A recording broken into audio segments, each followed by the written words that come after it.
Assalamualaikum warahmatullahi wabarakatuh. Salam sejahtera bagi kita semuanya. Salam dan bahagia. Perkenalkan, nama saya Doni Listianto Saputro, mahasiswa magang 3 Universitas Sarjana Wiyata Mahasiswa Yogyakarta. Pada kesempatan kali ini, saya akan menyampaikan materi kelas 5, tema 3 tentang makanan sehat. Subtema 2 tentang pentingnya makanan sehat bagi tubuh. Pembelajaran 2 muatan IPA, Bahasa Indonesia, dan SPDB. Sebelumnya mari kita berdoa terlebih dahulu. Berdoa dimulai. Cukup.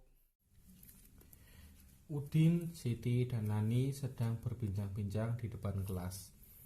Mereka baru saja selesai beraktivitas di luar kelas. Sinar matahari pada siang itu sangat terik dan menyengat. Mereka terlihat lelah dan kehausan. Simaklah percakapan Udin, Siti, dan Lani. Lani berkata, "Wah, aku sangat lelah. Udara pagi ini juga sangat panas. Aku haus sekali." Udin menjawab, "Benar sekali, Lani. Bagaimana jika kita beli minum limun dingin yang dijual di depan sekolah kita? Aku baru lihat bapak-bapak yang menjual limun tadi." Siti pun menjawab, "Hati-hati Udin, jangan jajan sembarangan. Dengan cuaca yang tidak menentu seperti sekarang ini, makanan mudah sekali tercemar dengan bakteri-bakteri jahat." Udin pun menjawab, "Benar juga kamu, Siti. Kemarin tetanggaku dirawat di rumah sakit karena terserang diare berat. Ia bilang perutnya melilit tidak lama setelah ia memakan jajanan di pinggir jalan." Lani berkata, "Kenapa hal tersebut bisa terjadi ya?" Berdasarkan percakapan antara Udin, Siti, dan Lani, bagaimana diare bisa terjadi dan apa yang menyebabkan diare? Yuk kita pelajari. Diare ditandai dengan anjarnya tinja atau feses yang dikeluarkan atau buang air besar dengan frekuensi lebih sering dibandingkan dengan biasanya. Pada umumnya, diare terjadi akibat mengonsumsi makanan atau minuman yang terkontaminasi. Faktor penyebab diare secara umum, diare terjadi ketika makanan dan cairan yang dimakan berlalu terlalu cepat dan atau terlalu besar jumlahnya pada saluran pencernaan atau usus. Secara normal, usus besar akan menyerap cairan dari makanan yang kamu makan dan meninggalkan kotoran atau tinja yang setengah padat. Akan tetapi, ketika cairan dari makanan yang kamu makan tidak diserap, maka hasilnya adalah kotoran feses yang cair atau encer. Penyakit diare mungkin berhubungan dengan infeksi virus atau bakteri. Penyakit tersebut juga dapat terjadi akibat keracunan makanan. Secara umum, penyebab diare antara lain: 1. Infeksi virus. Rotavirus adalah penyebab diare pada anak yang paling sering. Yang kedua, infeksi bakteri dan parasit masuk melalui makanan dan minuman yang terkontaminasi.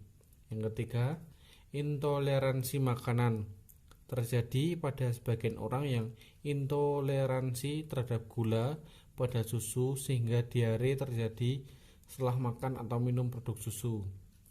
Yang keempat, alergi makanan. Biasanya reaksi negatif terhadap obat-obatan. Banyak obat yang dapat menyebabkan diare. Biasanya alergi terhadap antibiotik. Sementara antibiotik sebenarnya membantu membunuh bakteri baik dan jahat yang dapat mengganggu keseimbangan bakteri baik dalam usus. Yang kelima, penyakit usus. Biasanya menimbulkan diare kronis dengan banyak penyebab. Yang keenam, gangguan usus fungsional atau stres. Gejala diare. Secara lebih lengkap, tanda dan gejala yang biasanya menyertai penyakit diare antara lain: 1. buang air besar, encer dan sering. Yang kedua, kram perut. Yang ketiga, nyeri perut. Yang keempat, demam. Yang kelima, darah dalam tinja. Yang keenam, kembung. Mengapa diare dapat sangat berbahaya? Karena saat terjadi diare, tubuh anak akan kehilangan cairan. Jika cairan yang hilang tidak diimbangi dengan masukan cairan yang cukup, maka dapat menyebabkan dehidrasi, bahkan dehidrasi berat. Dehidrasi berat ini dapat menimbulkan stres pada jantung dan paru, serta terjadinya shock yang membahayakan nyawa. Dayu, Lani, dan teman-temannya sedang berbincang-bincang mengenai gangguan organ pencernaan dan iklan produk yang berkaitan dengan gangguan tersebut. Simak percakapan mereka. Dayu berkata, "Semalam aku melihat iklan obat sakit mak yang baru di televisi, Lan. Sama persis obat mak yang pernah kamu bawa saat kamu sedang sakit mak." Lani menjawab, "Iya, aku juga sering melihat iklan itu. Iklan itu terlihat menarik karena ia menggunakan seorang penyanyi yang terkenal di televisi saat ini. Itu juga yang membuatku tertarik untuk membelinya, Dayu." Beni pun menjawab, "Ternyata banyak cara ya yang dipakai oleh sebuah perusahaan untuk mempromosikan produknya. Aku pernah melihat sebuah iklan obat demam anak-anak yang menggunakan badut. Ada pula ikan obat sakit kepala yang menggunakan tarian dari berbagai daerah. Ada tarian tradisional dari Jawa Barat, Jawa Tengah, dan Sumatera." Lani pun menjawab, "Ya, kamu betul, Ben. Kreativitas yang tinggi memang sangat dibutuhkan saat sebuah perusahaan ingin memasarkan produk dengan menggunakan media elektronik. Hal ini agar para penontonnya tertarik dan mau mencoba produk tersebut." Setelah mendengarkan percakapan tadi tentang iklan media elektronik, kita akan belajar mengenai ciri-ciri bahasa iklan. Ciri-ciri bahasa iklan yang pertama, menggunakan kalimat singkat dan tidak berbelit-belit.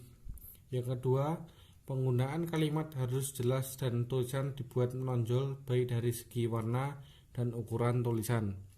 Yang ketiga, bahasa yang digunakan dalam pembuatan iklan harus menggunakan bahasa yang mudah dipahami dan tidak berbelit-belit. Yang keempat, menarik.